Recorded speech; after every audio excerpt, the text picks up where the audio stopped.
முருகன் நேரம் நிற்க சொல்லப்பா. இவர் ஏன் கத்திக்கிட்டு இருக்காரு?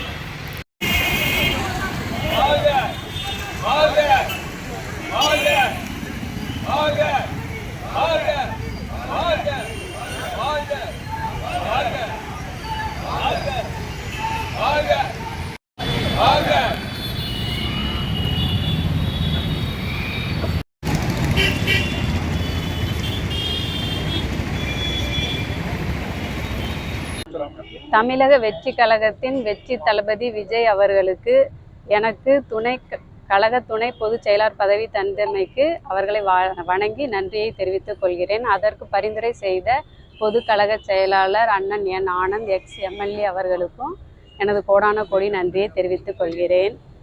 2026 தளபதி விஜய் அவர்களை முதல்வர் வாக்குவோம். வெற்றி நிச்சயம். நன்றி, வணக்கம். தளபதியுடைய மக்கள் சந்திப்பு கூட்டம் தேதி மாற்றம் இருக்குது.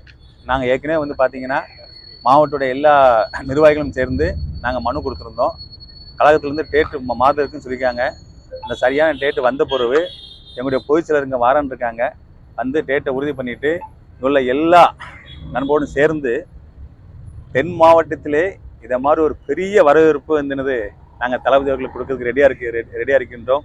மக்களும் அவளோட இருக்காங்க. பொதுவாக எல்லா வீட்லையும் சொல்லுவாங்க, பனையூரில் இருந்து ஒர்க் ஃப்ரம் ஹோமில் தளபதி ஒர்க் பார்த்துக்கன்னு சொன்னாங்க.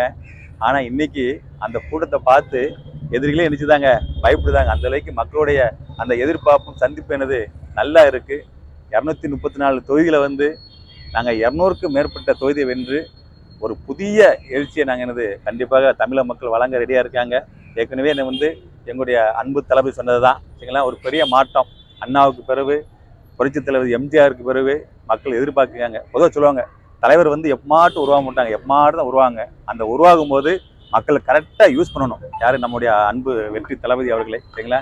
ஸோ மக்களை எதிர்பார்த்துருக்காங்க. அந்த தேர்தலை கண்டிப்பாக மாபெரும் வெற்றியை தமிழக மக்களுக்காக இந்த தமிழக வெற்றிகளை சுரந்து செயல்படும் குறிக்கிறது. தளபதி இந்த சவுத்து தமிழ்நாட்டில் பார்த்தீங்கன்னா இந்த பொறுப்பை கொடுத்துருக்காங்க சரிங்களா. கண்டிப்பாக தளபதி எதிர்பார்த்த மாதிரி அதோட கழக நண்போடு சேர்ந்து நாங்களாம் உழைக்கிறதுக்கு ரெடியாக இருக்கின்றோம் சரிங்களாம்மா. ஓகே, தேங்க்யூ, நன்றி.